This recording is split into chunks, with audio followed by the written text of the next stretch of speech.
नमस्कार। स्वागत है आपका आपके अपने यूट्यूब चैनल सारथी एजुकेशनल पर। और मैं एक बार फिर से उपस्थित हूँ आपके लिए संस्कृत विषय के अंतर्गत कुछ महत्वपूर्ण प्रश्नों की श्रृंखला लेकर। और यह श्रृंखला हमारी निश्चित रूप से यूपी टेट और पीआरटी में बहुत ही सहायक सिद्ध होगी। तो एक बार पुनः मैं आप सबका स्वागत करता हूँ आपके अपने यूट्यूब चैनल सारथी एजुकेशनल में। और आज की श्रृंखला जो हमारी है यूपी टेट और पीआरटी इन परीक्षाओं के संदर्भ में संस्कृत विषय पर आधारित है। तो आज देखते हैं कि हमारी जो श्रृंखला है इस श्रृंखला का पहला प्रश्न क्या है। और आपको बता दें कि आज की श्रृंखला वास्तव में हमारे लिए बहुत ही महत्वपूर्ण होने वाली है। तो आप यदि हमारे चैनल पर नए हैं तो निवेदन करेंगे हमारे चैनल को सब्सक्राइब ज़रूर कर लें, ताकि और जो इसी तरह की महत्वपूर्ण कक्षाएं होंगी उनका नोटिफिकेशन आपको मिलता रहे समय समय पर, है ना। और यदि आपको वीडियो अच्छी लगे तो लाइक और शेयर ज़रूर कीजिएगा। तो देखते हैं हमारा आज का जो पहला प्रश्न है वह क्या है। पहला महत्वपूर्ण प्रश्न है, बालकावपि शब्द का संधिविच्छेद होगा। हमें बताना है कि बालकावपि शब्द का सही संधिविच्छेद क्या होगा। बालकौधन अपि या बालकाधन आवपि, बालकाधन वपि या बालकावधन अपि। तो बालकावपि शब्द का सही संधिविच्छेद होगा। इस प्रश्न के संदर्भ में हमें 4 विकल्प दिए गए हैं और इन चारों विकल्पों में से सही विकल्प क्या होगा उसे हमें चुनना है।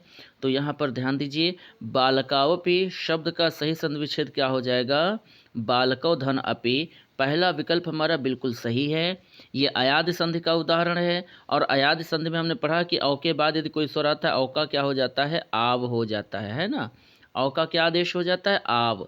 तो बालकावपि शब्द का सही संधि विच्छेद होगा बालकौधन अपि। और यदि पूछा जाता है कि बालकावपि में संधि कौन सी है तो हम उत्तर क्या देंगे, अयादि संधि। ठीक है, तो अयादि संधि का उदाहरण है ये। पहला विकल्प सही है और इसी पहले विकल्प के साथ हम बढ़ेंगे अगले प्रश्न की ओर और हम देखेंगे कि हमारा आज का अगला और महत्वपूर्ण प्रश्न क्या है। तो अगला प्रश्न भी बहुत महत्वपूर्ण है, अक्सर परीक्षाओं में पूछा जाता है। लिखा हुआ है, साहयुक्ते प्रधाने सूत्र किस विभक्ति का बोधक है। साहयुक्ते प्रधाने सूत्र किस विभक्ति का बोधक है।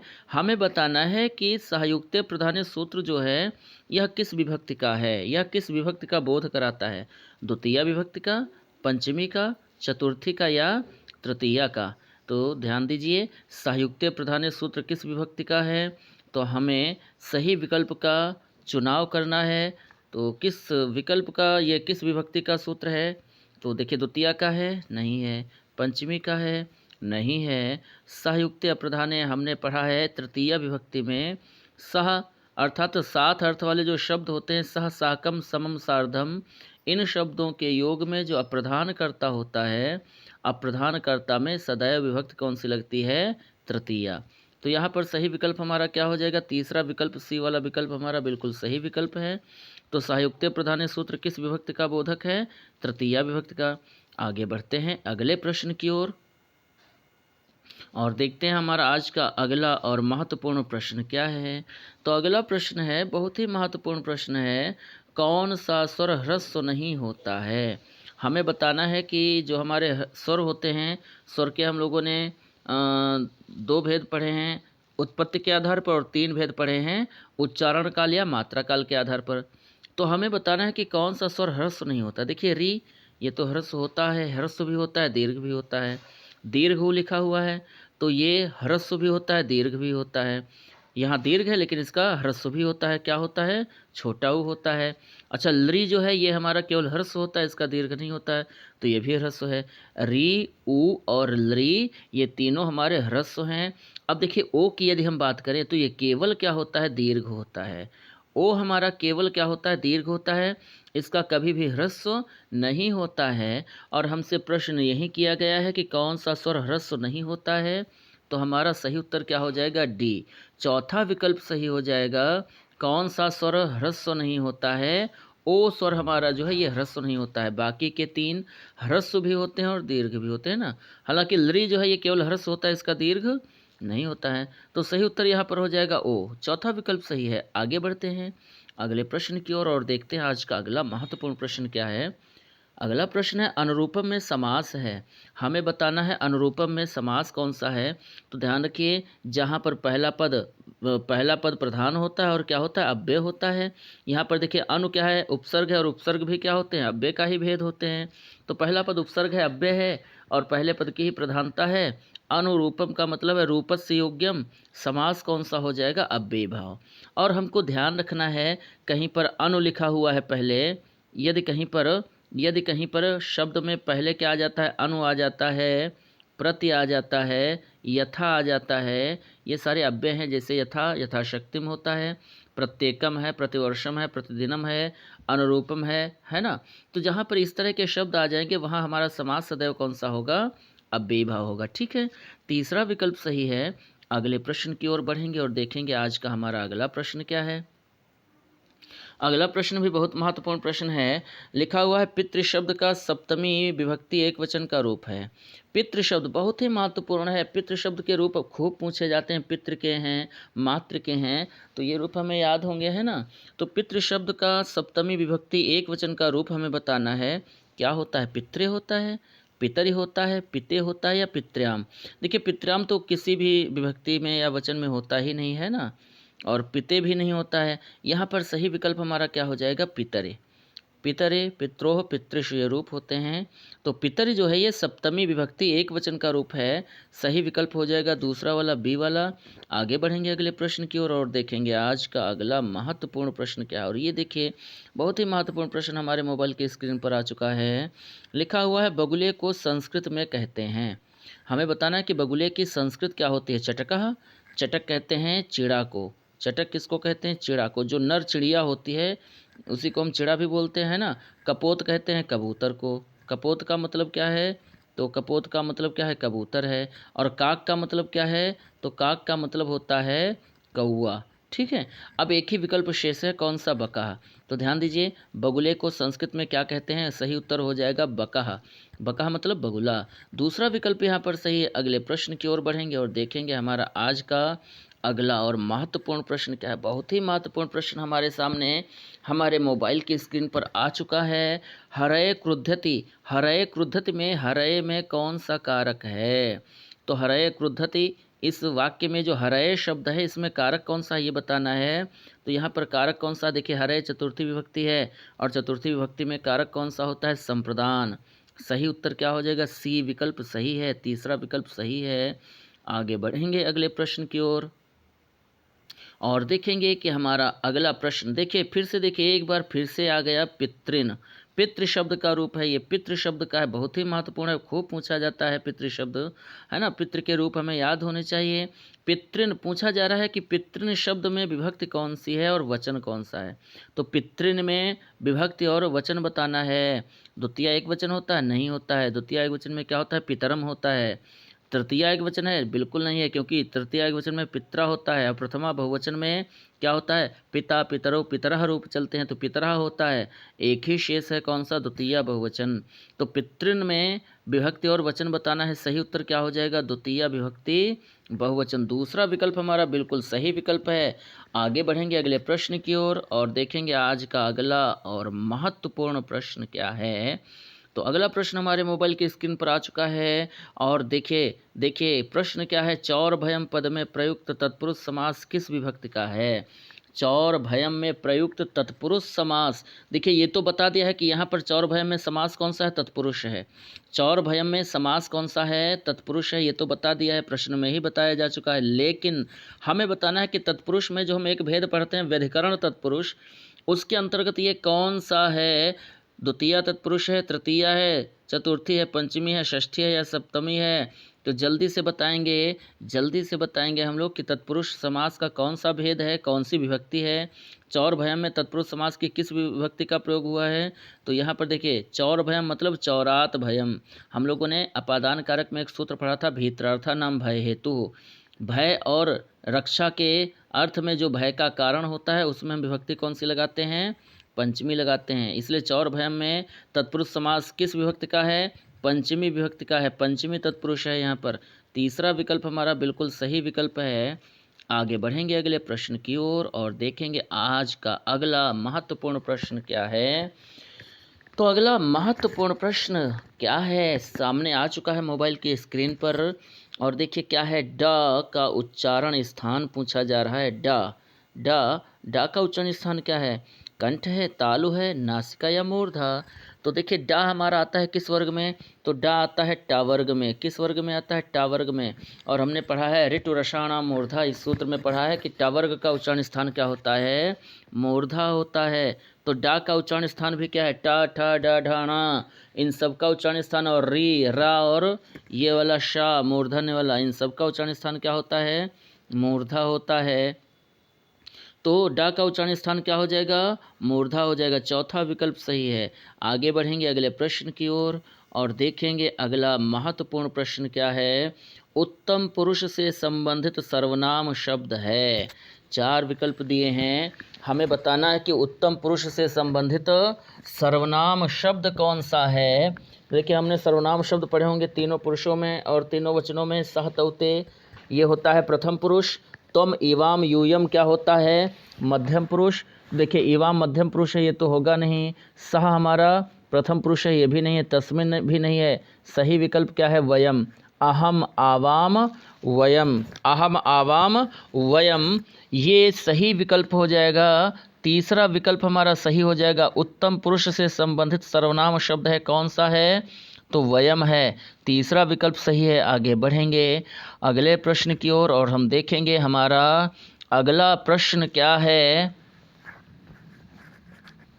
तो देखिए अगला प्रश्न हमारे मोबाइल की स्क्रीन पर आ चुका है और अगला प्रश्न भी बहुत ही महत्वपूर्ण प्रश्न है। क्या है? तो देखिए अगला प्रश्न क्या है। ये अगला प्रश्न कह रहा है व्यंजन संधि का उदाहरण है। हमें बताना है जो 4 विकल्प दिए हैं उनमें से व्यंजन संधि का उदाहरण कौन सा है। 4 शब्द दिए हैं, व्यंजन संधि का उदाहरण कौन सा है? साधुक्तम। साधुक्तम में देखिए इसका संधि विच्छेद होता है साधु धन उक्तम। साधु में भी छोटा ऊ है, उक्तम में भी छोटा ऊ, दोनों समान वर्ण है, दीर्घ संधि हो जाएगी। पावकः पौधनकः आयादि संधि है। जलौघा जलधन ओघा वृद्धि संधि है। एक ही उदाहरण शेष है, कौन सा? सज्जनः। तो व्यंजन संधि का उदाहरण कौन सा है ये बताना है। तो व्यंजन संधि का उदाहरण कौन सा हो जाएगा? तीसरा विकल्प सही है, सज्जनः। सद धन जनः सज्जनः, यहाँ पर परिवर्तन किस में हो रहा है? व्यंजन में, इसलिए संधि कौन सी हो जाएगी? व्यंजन। तो व्यंजन संधि का उदाहरण कौन सा है? सज्जनः। तीसरा विकल्प सही है। और आइए बढ़ते हैं पुनः अगले प्रश्न की ओर और हम देखते हैं आज का हमारा अगला और महत्वपूर्ण प्रश्न क्या है। प्रत्यय से संबंधित है और प्रत्यय में हमसे पूछा जा रहा है ध्री धातु से 3 प्रत्यय का योग करने पर रूप बनता है। धातु क्या है? ध्री है। और प्रत्यय कौन सा जोड़ रहे हैं? 3। तो योग ध्री धातु से 3 प्रत्यय का योग करने पर रूप क्या बनेगा ये हमें बताना है। क्या बनेगा? धृत्वा बन जाएगा, क्या धरति बन जाएगा, धति बन जाएगा या धरती ही? देखिए 3 प्रत्यय हमारा भाववाचक प्रत्यय है, क्रिया से जुड़ करके भाववाचक संज्ञा बनाता है और 3 प्रत्यय का ती शेष रहता है। और ध्यान दीजिए 3 प्रत्यय से बने हुए पद सदैव क्या होते हैं? स्त्रीलिंग होते हैं। यहाँ पर ध्री धातु से 3 जोड़ेंगे, क्या बनेगा? तो बन जाएगा धृति ही। तीसरा विकल्प हमारा बिल्कुल सही विकल्प है। ध्री धातु से 3 प्रत्यय का योग करने पर रूप बनता है धृति ही। तीसरा विकल्प सही हो जाएगा। आगे बढ़ेंगे अगले प्रश्न की ओर और देखेंगे अगला महत्वपूर्ण प्रश्न क्या है। तो अगला महत्वपूर्ण प्रश्न है कादंबरी ग्रंथ के रचनाकार हैं। कादंबरी ग्रंथ के रचनाकार हैं, बहुत ही महत्वपूर्ण प्रश्न है। कादंबरी ग्रंथ के रचयिता कौन है? रचनाकार कौन है? भवभूत हैं? नहीं। बाणभट्ट हैं, भास हैं या श्रीहर्ष हैं? तो जल्दी से हम लोग बताएंगे कादंबरी ग्रंथ के रचनाकार कौन हैं। तो यहाँ पर सही उत्तर क्या हो जाएगा? बाणभट्ट। कादंबरी ग्रंथ के रचयिता कौन है? बाणभट्ट हैं। और कादंबरी का नायक कौन है? चंद्रापीड है और नायिका कौन है? कादंबरी है। ठीक है, तो हमसे कादंबरी ग्रंथ का रचनाकार पूछा गया है, तो कादंबरी ग्रंथ के रचयिता कौन है, रचनाकार कौन है? सही उत्तर क्या हो जाएगा? बाणभट्ट। दूसरा विकल्प सही है और इस सही विकल्प के साथ हम बढ़ेंगे पुनः अगले प्रश्न की ओर और हम देखेंगे आज का हमारा अगला प्रश्न क्या है। महत्वपूर्ण प्रश्न संख्याओं पर आधारित है। संख्याओं पर आधारित प्रश्न पूछ लिया गया। सारणवत हिंदी संख्या का बोधक है। सारणवती संख्या का बोधक है, मतलब सारणवत का मतलब क्या होगा? सारणवत का मतलब क्या होगा? 66 होगा, 67 होगा, 36 होगा या 96? तो शरणावत का मतलब क्या हो जाता है मित्रों? 96 हो जाएगा। 96 दूसरा विकल्प सही है, बिल्कुल सही विकल्प है दूसरा। शरणावती ही शब्द जो है इसका क्या हो जाएगा? कौन सी संख्या है ये? 96 है, दूसरा विकल्प सही है। यहाँ पर आगे बढ़ेंगे अगले प्रश्न की ओर और देखेंगे अगला प्रश्न क्या है। बहुत ही महत्वपूर्ण, खूब पूछा जाता है। स्वस्थ पद के योग में प्रयोग की जाने वाली विभक्ति है। एक सूत्र हमने पढ़ा होगा, नमः स्वस्ति स्वाहा स्वधा अलम वषट योगाच। और नमः स्वस्ति स्वाहा स्वधा अलम और वषट शब्दों के योग में हम किस विभक्ति का प्रयोग करते हैं? यहाँ तो केवल स्वस्थ पूछा गया है, किसका प्रयोग करेंगे? षष्ठी का, पंचमी का, द्वितीय का? नहीं, स्वस्थ के योग में प्रयुक्त होने वाली विभक्ति कौन सी है? चतुर्थी है। सही उत्तर क्या हो जाएगा? चतुर्थी। पहला विकल्प सही है, ए विकल्प बिल्कुल सही विकल्प है। आगे बढ़ेंगे अगले प्रश्न की ओर और देखेंगे अगला महत्वपूर्ण प्रश्न क्या है। तो अगला महत्वपूर्ण प्रश्न आ गया, प्रत्याहार से संबंधित ऊष्म वर्णों का बोधक प्रत्याहार है। हमें बताना किस प्रत्याहार में ऊष्म व्यंजन आते हैं, ऊष्म वर्ण आते हैं। ऊष्म वर्णों का प्रत्याहार क्या है? यण है? नहीं, यण तो किसका है? अंतःस्थ का। यावर वाला आते हैं, अंतःस्थ का है? नहीं है, बिल्कुल गलत है ये। जश का है? जश में आते हैं वर्गों के तीसरे वर्ण, ये भी गलत है। हर्ष का है? हर्ष में आते हैं सघोष व्यंजन, ये भी नहीं सही है। तो ऊष्म वर्णों का बोधक प्रत्याहार कौन है? शल है। कौन सा है? शल है। दूसरा विकल्प हमारा बिल्कुल सही विकल्प है। ऊष्म वर्णों का बोधक प्रत्याहार क्या है? शल प्रत्याहार है। दूसरा विकल्प सही हो जाएगा। यहाँ पर सही विकल्प क्या हो जाएगा? दूसरा हो जाएगा। तो आइए बढ़ते हैं, इस सही विकल्प के साथ शल प्रत्याहार सही हो जाएगा। और आगे बढ़ते हैं अगले प्रश्न की ओर, देखते हैं आज का अगला महत्वपूर्ण प्रश्न है क्या है। देखिए अगला महत्वपूर्ण प्रश्न हमारे सामने आ गया, प्रत्यय से और शत्र प्रत्यय पूछा गया है। बहुत ही महत्वपूर्ण है, शत्र प्रत्यय पूछ लिया गया। दृश्य धातु से शत्र प्रत्यय करके निष्पन्न होगा। हमें बताना है कि दृश्य धातु के साथ जब हम शत्र प्रत्यय का योग करते हैं, जोड़ते हैं शत्र प्रत्यय को, तो क्या निष्पन्न होगा? मतलब क्या बनेगा? दृश्य धातु के साथ शत्र प्रत्यय जोड़ने पर शब्द क्या बनेगा? दृश्यन बनेगा? नहीं।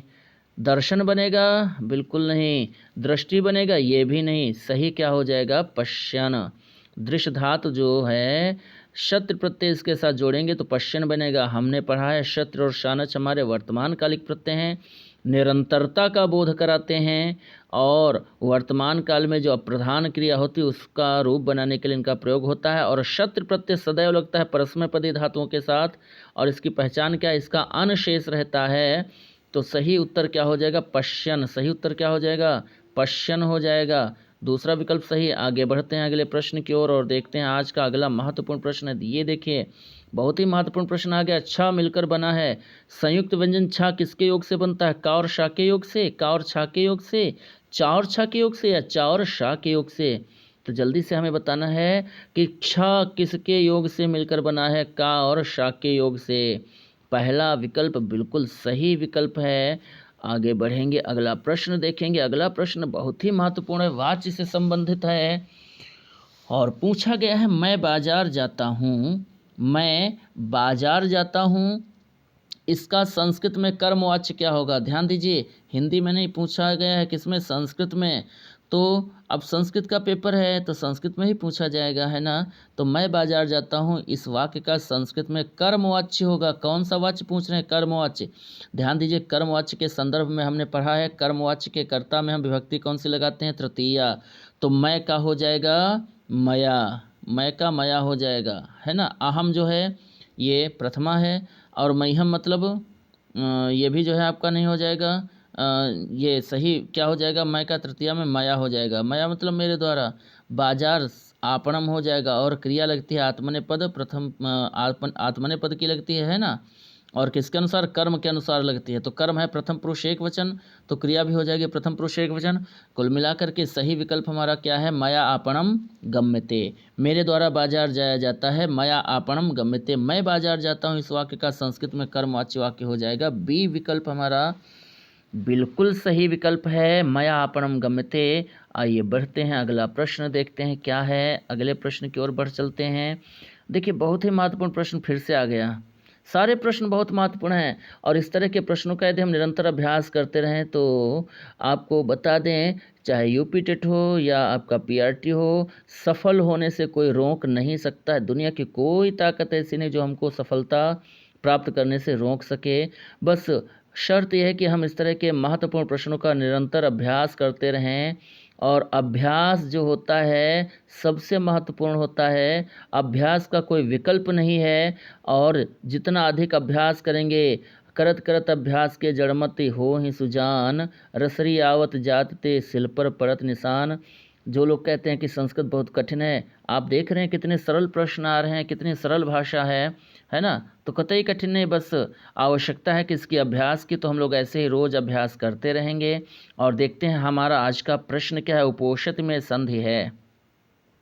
उपोषित में संधि कौन सी है? गुण है, पररूप है, दीर्घ है या पूर्व रूप है? देखिए यहाँ गुण तो है नहीं और दीर्घ भी नहीं है। पूर्व रूप में तो हम जानते हैं ये वाला चिन्ह जहाँ हमको दिख जाए अवग्रह चिन्ह, वहाँ होती तो ऐसा चिन्ह भी नहीं है।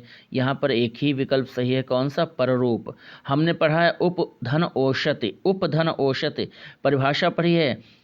हम लोगों ने पररूप संधि का सूत्र पढ़ा, एंग पररूपम, और परिभाषा होती अवर्णांत उपसर्ग के बाद यदि कोई ए अथवा ओ से शुरू होने वाला क्रियापद होता है, अर्थात उपसर्ग का छोटा आ हो और क्रिया क्या हो, ए हो या ओ हो, तो वहाँ पर जो आ होता है ये पररूप में आदेश हो जाता है। पूर्व और पर दोनों के स्थान पर क्या हो जाता है? ओ हो जाता है। पररूप संधि है, ये सही विकल्प हो जाएगा दूसरा, पररूप संधि। उपोषित में कौन सी संधि है? पररूप संधि है। आगे बढ़ेंगे, अगले प्रश्न को देखेंगे। अगला प्रश्न बहुत ही महत्वपूर्ण प्रश्न है, संख्याओं पर आधारित है और पूछा गया है 79 की संस्कृत संख्या पूछा गया है, नहीं है। 79 की संस्कृत संख्या क्या हो, नहीं है। सबसे पहले तो हम ये देख लें कि 79 है क्या, क्योंकि हम लोग बड़ी एक विडंबना कही जाए, इसको विडंबना कह सकते हैं। एक विडंबना यह है कि आजकल हम भूल गए कि 79 है क्या। जब भी किसी से पूछो 79 तो उसको बताना पड़ता है 79 क्या है, 7 9 है, मतलब 7 और 9 है ना। तो 79 क्या है? 7 और 9, और 79 की संस्कृत संख्या नहीं है, ये पूछा गया है। देखिए 9 सप्तति, 9 और सप्तति का मतलब 70, 70 और 9 79 होता है, ये सही है। ऊनाशीति, ऊनाशीति, ऊन धन अशीति, अशीत मतलब 80 और ऊन मतलब कम, 80 से 1 कम है, ये भी सही है।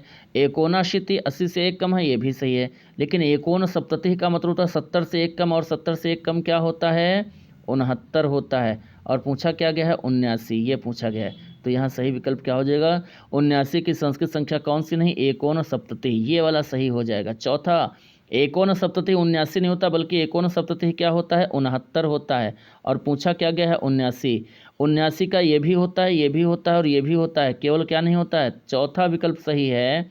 तो चौथा विकल्प सही है, सही उत्तर हमको मिल चुका है, इसलिए हम पुनः बढ़ेंगे अगले प्रश्न की ओर और देखेंगे हमारा आज का अगला महत्वपूर्ण प्रश्न क्या है। तो अगला महत्वपूर्ण प्रश्न क्या है ये हम देखते हैं, और अगला महत्वपूर्ण प्रश्न हमारे सामने हमारे मोबाइल के स्क्रीन पर आ चुका है और बड़ा ही महत्वपूर्ण प्रश्न आ गया, बहुत ही महत्वपूर्ण प्रश्न आ गया। क्या आ गया? वसंत ऋतु में कौन सी संधि है? हमें बताना है वसंत ऋतु में कौन सी संधि है। तो वसंत ऋतु का संधि विच्छेद होता है वसंत धन ऋतु। और देखिए वसंत में क्या है? छोटा आ है, ऋतु में क्या है? री है। आ और री मिलकर के क्या हो जाते हैं? अर हो जाते हैं। इसलिए अर कहाँ हो जाते हैं? किस संधि में? वृद्धि संधि में? नहीं। यण संधि में? बिल्कुल नहीं। व्यंजन संधि में? स्वर की बात हो रही है, इसलिए व्यंजन की तो बात कर ही नहीं सकते। एक ही विकल्प शेष है, कौन सा? गुण संधि। वसंत ऋतु में कौन सी संधि है? सही उत्तर हो जाएगा गुण संधि। दूसरा विकल्प बी वाला बिल्कुल सही विकल्प है। और वसंत ऋतु का संधि विच्छेद होता है वसंत धन ऋतु, गुण संधि है। कौन सी संधि है? गुण संधि है, दूसरा विकल्प सही। आगे बढ़ेंगे अगले प्रश्न की ओर। प्रत्यय पर आधारित प्रश्न फिर से आ गया एक बार, और एक बार फिर से प्रत्यय पूछा गया है। नयनम में प्रयुक्त प्रकृति एवं प्रत्यय है। हमें बताना है कि नयनम में प्रयुक्त प्रकृति भी बताने और प्रत्यय भी। आप यदि नहीं जानते प्रकृति किसको कहते तो आपको बता दें, प्रकृति किसको कहा जाता है? धातु को ही क्या कहते हैं? प्रकृति कहते हैं। तो नयनम में धातु कौन सी है, प्रत्यय कौन सा, ये बताना है। नम धन लुट है क्या? नहीं, बिल्कुल नहीं। नम धन लुट से नमनम बनता है, नमन, नमन बनता है ना। और ने धन लुट है? बिल्कुल नहीं है, गलत है। नयनम, नयम धन लुट है? बिल्कुल गलत है। सही क्या है? नी धन लुट। नयनम में प्रकृति और प्रत्यय क्या है? नी धातु है और लुट प्रत्यय है। ये हमारा सही उत्तर हो जाएगा। दूसरा विकल्प सही है, निधन लुट। आगे बढ़ेंगे अगले प्रश्न की ओर और देखेंगे हमारा आज का अगला महत्वपूर्ण प्रश्न क्या है। मुझे संस्कृत अच्छी लगती है।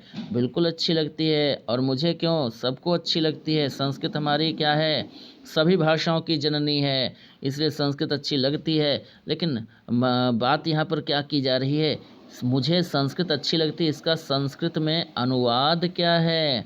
देखिए, अच्छा लगना, तुमसे मिलना, बातें करना बड़ा अच्छा लगता है। किस सूत्र में, कौन सा सूत्र है, तो जल्दी से हमको बताना है कि यहाँ पर सूत्र कौन सा है।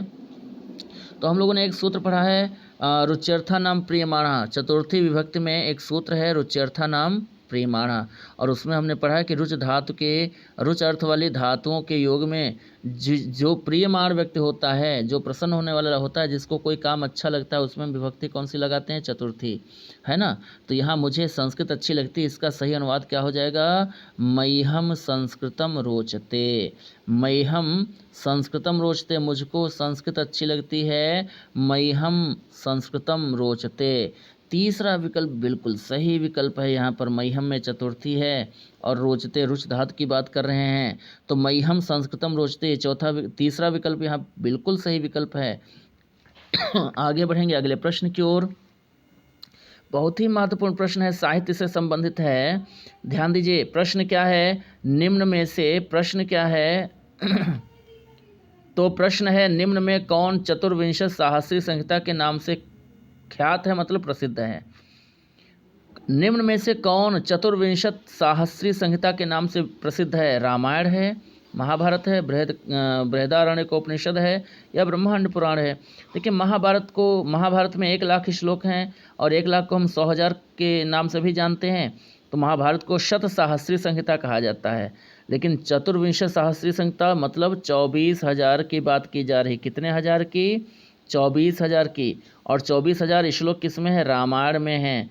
तो रामायण में 24,000 श्लोक होने के कारण हम चतुर्विंशति साहस्री संहिता के नाम से भी किसको जानते हैं, तो रामायण को जानते हैं। तो चतुर्विंशति साहस्री संहिता के नाम से कौन प्रसिद्ध है, कौन ख्यात है, रामायण। पहला विकल्प बिल्कुल सही विकल्प हो जाएगा।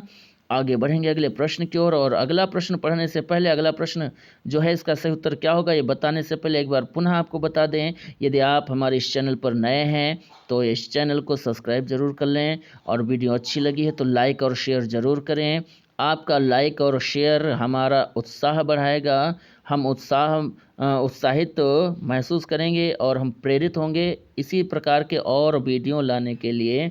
तो लाइक और शेयर ज़रूर करते रहें, और नए हैं तो चैनल को सब्सक्राइब भी जरूर कर लें। आगे देखते हैं अगला प्रश्न क्या कह रहा है, संस्कृत साहित्य में किस कवि की रचना को विद्वद औषधम कहा गया है। हमें बताना है कि संस्कृत साहित्य में किस कवि की रचना को विद्वद औषधम कहा गया है। तो ये सूक्त है, नैषध विद्वद औषधम। क्या है, नैषध विद्वद औषधम। और हमको पता है कि नैषध किसने लिखा है, अर्थात नैषधि चरितम किसने लिखा है, भारवि ने, बिल्कुल नहीं। इनका ग्रंथ क्या है, किरातार्जुनीयम है। भास ने, इन्होंने तो नाटक लिखे हैं। कालिदास ने, इन्होंने तो रघुवंश महाकाव्य, कुमार संभव, ऋतु संहार, मेघदूत, अभिज्ञान शाकुंतलम, मालविकाग्निमित्रम और विक्रमोर्वशीयम, ये रचनाएं लिखी हैं। एक ही विकल्प शेष है, कौन सा है, श्रीहर्ष। तो संस्कृत साहित्य में किस कवि की रचना को विद्वद औषधम कहा गया है, श्रीहर्ष की रचना को। और श्रीहर्ष को कहा गया है, और उनकी किस रचना को कहा गया है, तो किस रचना को कहा गया है, ये कहा गया है नैषधि चरितम को। तो संस्कृत साहित्य में किस कवि की रचना को विद्वद औषधम कहा गया है, श्रीहर्ष, सही उत्तर हो जाएगा। ठीक है, आगे बढ़ेंगे अगले प्रश्न की ओर, देखेंगे अगला महत्वपूर्ण प्रश्न हमारा क्या है।